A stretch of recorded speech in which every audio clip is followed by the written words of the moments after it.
皆さんこんにちは。さて、ホンダさんで出ている SUV と言いますと WRV、ベゼル、そして今私が乗っているこの ZRV、こういった車たちがあります。以前ですね CRV という車がありまして、あちらの方がまさにホンダさんのフラッグシップの SUV ということでありましたが、この CRV に関しては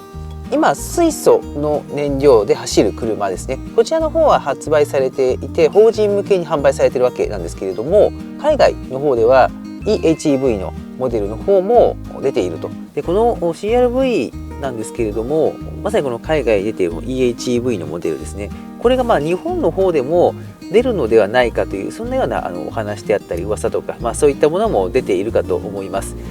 今回は ZRV のオーナーから見てこの CRV がどのように映るのか、こういったところを中心にお話をしていければと思います。でまずこの CRV に関して少しおさらいをしてみたいんですけれども、この ZRV という車よりもサイズ感としては非常に大きなものになってくるものであります。ボディサイズというところに関して非常に存在感があるモデルでしたし、先代の CRV ですね、試乗の方しましたけれども、大きく乗ってるぞという感じと、やはり滑らかに走っていく動きであったり静粛性とかすごいなというふうに思った、これを記憶しているところであります。で今水素というところで出ているわけなんですけれども、この水素のモデルって800万円を超える、そんなような価格のモデルでありまして、まさにこれ、EHEV のモデルというところで入ってくるんであれば、まさに価格がぐっと抑えられた価格帯で手に入れることはできるんだろうなというところは想像できるというところであります。そしてボディサイズは大きいということで室内も広いです。もし出てくればですね、ホンダさんの中のフラッグシップのモデルになるよという、そういった立ち位置のものになっていくと。個人的には出てこないと思ってたんですよね。なんでかっていうとZRV が発売される時になんで ZRV を作ったかっていう話みたいなのを確か本田さんとか開発陣の方がおっしゃっていて、 CRV が大きくなりすぎたと。多分昔の CRV ってあんなサイズじゃなかったと思うんですけど、つい先日まで発売日本でしていた CRV って結構大きかったんですよ。でそうするとそのサイズってなかなか日本で取り扱う方が少ないってところで、ちょうどその CRV とベゼルの中間のサイズを作りたかったっていうのは確か一つの理由だったんですよね。でそれで ZRV が出来上がってちょうどいいサイズができたっていうところが一つあったと思います。あともう一つはですね、やっぱりそのベゼルから乗り換える方を考えた時に、ホンダの中でベゼルから乗り換える先のSUV がなかったっていうところ、もちろん CRV はあったんですけれども、やっぱりその先ほどの話と同じで大きすぎてそれまではいらないんだけどねってところで、ベゼルの乗り換えをベゼルではちょっと手狭になってきたな、家族が増えてきたなって方が他メーカーに行ってしまったらしくって、それを食い止めるためにちょうどいいサイズの ZRV を作ったみたいな話もされていたんですよ。それを聞いていたので、確かにそれは CRV っていうのは日本ではちょっと大きかったのかなと、世界戦略者としてはいいかもしれないけれども、ちょっと日本で売ると大きいから ZRV が欲しかったのかなっていうところを考えたんで、まさか CRV が日本で発売するっていうようなことがちょっと濃厚になってきてるかもしれないっていうところはちょっと自分では意外なところが一つあるかなというふうに思っています。この ZRV のオーナーという立場で CRV の EHEV のモデルが出たらどう思うのかというところですけれども、正直残念だなと思う気持ちもちょっとありはします。やはりこの ZRV ってこのデザインも非常に高級感ある、内装も質感が高い、そしてさまざまな装備もついていてパワーもしっかりあってっていう、そういうところでフラッグシップ SUV っていう表現をずっとしていたわけですけれども、それに値するレベル感の車なので、そのさらに大きいものであったり高い価格帯のものが出てくるというところは若干残念だなというふうには思うところはあるんですよね。ただですね、その周りの自動車メーカー見ていくと、この ZRV よりも大きい3列目もあるような SUV であったりとか、もう長さがもう5メーター超えるかみたいな、そんな大きさの SUV って各社結構出しています。でそう考えた時にやはりこの大きいサイズの SUV っていうところは待ち望まれていたっていう部分もあるんじゃないかなというふうに思うんですよね。まさに今コンパクト SUV であったりとかミドルサイズの SUV が非常に人気はあるんですけれども、大きいサイズ感の SUV っていうところの人気っていうのは相当あると思うので、そこの部分でどうしてもね一つパーツが欠けていたという状態がこれまでのホンダさんだったと思うので、そこがねちゃんとピースがパチッと埋まって他社メーカーとしっかりと渡り合える SUV というところになるというのは非常に好ましいところかと思います。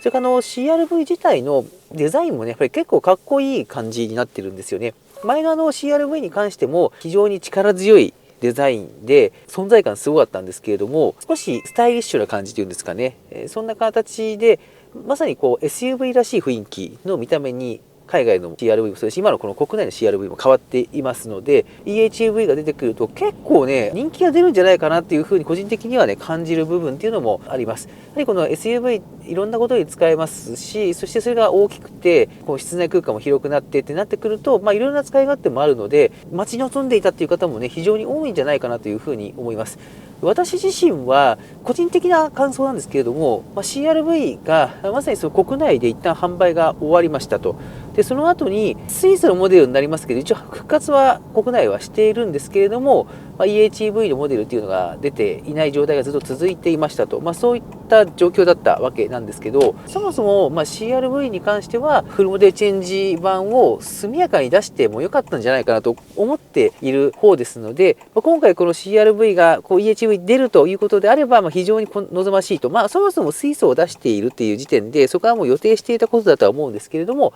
この辺り出てくるというところであれば、非常に魅力的だなというふうに思っているというところです。あともう一点ですね、気になっているところは一体どんなコンセプトの感じで売ってくるのかなっていうところがありまして、 ZRV って皆様ご存知の通り一張羅とかそういう形なんですよね。つまりその車としてのラグジュアリー感ですね。そういうところをすごく売りにして発売されています。この内装を見ていただいても分かると思いますし、実際乗ってても静粛性も高いですし、BOSE っていうこのスピーカーですね、非常に贅沢なこの室内空間を提供してくれるものもついていたりするので、ここぞという時に着ていくようなすごい皆さんに見せても恥ずかしくないものっていうところでコンセプトで作られている車なので、ある意味これがそういった意味でもそのフラッグシップですみたいな形で出てきたところはありましたんで、それよりも上に行くような CRV、 価格帯的にもサイズ的にももう少し上に行っちゃうんで、そちらがフラッグシップになると思うんですけども、その CRV がですね、どういったコンセプトで出てくるのかなっていうのはちょっと気になっています。一般的にはやっぱりそのフラッグシップであったりとか一番上の車っていうのはラグジュアリー感があったりすると思うんですけども、 ZRV はそのような形で売り出しているので、さらにその上のラグジュアリーみたいな形で出てくるのか、それとももうちょっと違うテイストで出てくるのかっていうところはちょっと気になっているところかなというふうに思います。であともう一つは気になっているのはどういった走りをする車に出来上がっているのかなというところもあると思うんですよね。ホンダさんですので、多分車の性能の一つとしてやっぱり走りっていうのは除かないと思うんですよね。どれだけ大きな車であったりとか、例えばフリードとかステップワゴンとかみたいにちょっと背の高い車であったとしても、本来その形であればなかなか走るの難しいよっていう車であっても、多分他メーカーに比べるとやっぱ走りが楽しくできてると思います。そう考えるとやっぱりそのホンダさんにとっては、どういった車の形であっても大きさであってもやっぱり走りが楽しいっていうところは除いてこないと思うので、 CRV も大きな SUV であるんですけれども、やっぱり走りが楽しいっていうところは除いてこないんだろうなと個人的には予想しているんですけれども、じゃあこの ZRV とまた違った感じの雰囲気になるのかというところもすごく気になっていて、この ZRV は先ほどのその一張羅のコンセプトじゃないですけど、走りのコンセプトみたいなところは神経直結っていうようなところを目指してまして、やっぱりドライバーの思い通りに車が動く楽しさ、走る楽しさを味わえる車っていうことになってるんですよね。実際これは本当にユーザーとして乗っててものすごく思うところでして、本当に走るのが楽しいんですよね。自分の意のままに車が動いてくれるっていう楽しさがあるので、こんなに車を運転するって楽しかったかなとか、こんなに車の運転って自分うまかったかなって思うようなぐらいの神経直結具合があるんですけども、そういった意味でも私的にはこの ZRV がやっぱり一番上、フラッグシップにふさわしい走りをしているなというふうに私は思っていますので、果たしてそこをどうやって超えてきたりとか、またそれと違うような味付けしてくるのかとか、そういうところはすごい気になっていて、大きな SUV ですので本来であればそんなにすごく走る必要はないのかもしれないですし、例えば物をたくさん乗せられるとか人をたくさん乗せられるってところが多分他メーカーではそこを売りにしているので、多分走りを売りにしてる巨大 SUV ってないと思うんですけど、もしかしたら本田さんはそこを狙いにまた行くのかなとか、そうなるとどういう走りするのかすごい楽しみだなというふうにね思っているところもあります。で一方で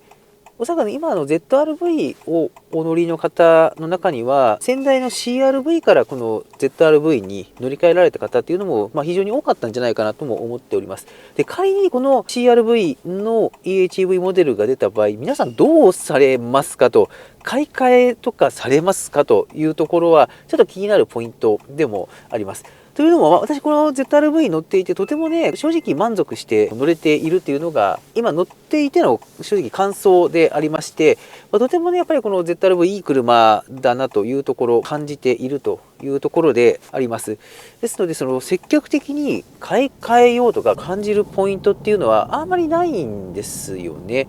で仮に来年度どこかで出てくるというところであると、一つネックとして考えられるのは車検っていうところなのかなと思います。買い替えのスパンが早い方からいくと、おそらくそろそろ買い替え次の SUV 探して次の車に乗り換えたいっていう風に感じになられる方もいるんだろうと思うんですよね。その場合はおそらく買い替えの対象になるとは思うんですけれど、そうじゃなくてやはり5年7年とこの車乗りますと、そういう乗り方をされている方からするとちょっとこの辺り悩ましい部分があるのかもしれない。その CR-V っていうボディサイズも含めたところで乗っていて便利に使っていて、若干そのサイズ感が小さくなるけれどもこの非常に上質な ZR-V に乗り換えたと、じゃあさらに CR-V に行くのかっていうところ、この辺りってもし出た場合にはどうされるのかなっていうところをぜひよろしければ今の ZR-V のオーナーの皆様このコメントとかでお寄せいただけると嬉しいなというふうに思います。ということで今回はですね、こちら我が家では ZR-V に1年以上乗ってるんですけども、水素で出ております CR-V がですねもしかしたら EHEV で出てくるんじゃないかというようなね話もちょっと聞こえてきているところで、実際じゃあ出たんであればどんな車になるのかなとか、あと ZR-V 乗ってる右としてはどんな感想を抱くかなとか、そのあたりについてお話をさせていただきました。今回の動画を見て日本で発売されるかもしれない CR-V ちょっと気になっているって方がいらっしゃいましたら、ぜひ高評価ボタンだけでも押していただけますと嬉しいです。今後もこのチャンネルでは ZR-V をはじめとしたホンダ車の情報をお届けしていきますので、よろしければチャンネル登録をお願いいたします。